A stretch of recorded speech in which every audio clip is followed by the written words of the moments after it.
আমি একজন দৃষ্টি প্রতিবন্ধী। এখন আমার বিষয়টা হচ্ছে আমি চেষ্টা করলাম যে অনেক চেষ্টা করেছি যে আমার নিজের পায়ে দাঁড়ানোর বা টিকে থাকার।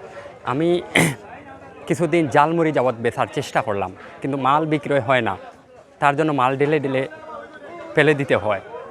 এরপরে আমি চেষ্টা করলাম আইসক্রিম বেচার, কিন্তু তাও আইসক্রিম বর্তমান পরিস্থিতিতে বন্যা কারণে বা বিগত 2 বছর গেল করোনা ভাইরাস, এর কারণে আমার মাল বিক্রি হয় না।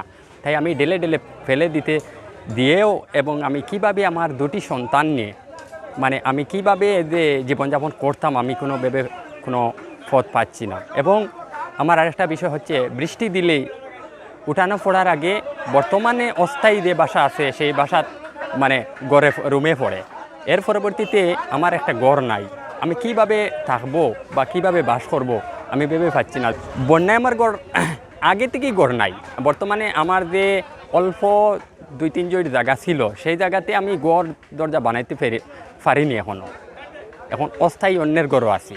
আমার ছেলে 2জন, মুরব্বী বাবা আছে, আর হয়তো আমি, আর হয়তো আমার পরিবার সংসার। এইভাবে আমি চেষ্টা করলাম চালাইবার, কিন্তু আমি কি করব?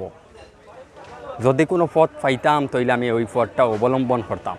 ওনাদের উদ্দেশ্যে আমার একটাও চাওয়ার আছে, ঠিক আছে আমি চেষ্টা করতেছি যে আমি নিজের পায়ে টিকে থাকার, কিন্তু আমার একটু সহযোগিতা ওনারা করলে আমি যেমন থাকার ব্যবস্থাটা আমার হয়ে গেলে, যেমন ঠিক আছে আমি এইভাবেই খাই, আমার মাছ মাংসর দরকার নেই, শুধু ডাল ভাত খেলেও আমার জীবনটা চলে যাক, আমি এটাই চাই।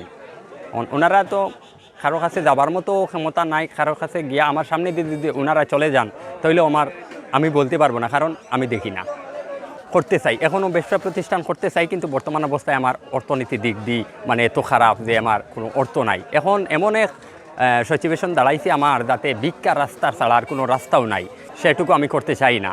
কিন্তু এখন কি করব?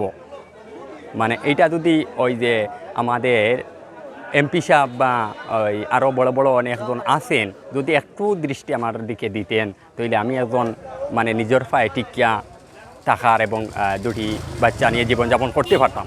ওইটাই আমার নাম প্রিয়গোপাল বিশ্বাস, বাড়ি 83 গ্রাম, জকিগঞ্জ থানা, সিলেট জেলা, 6 নং সুলতানপুর ইউনিয়ন।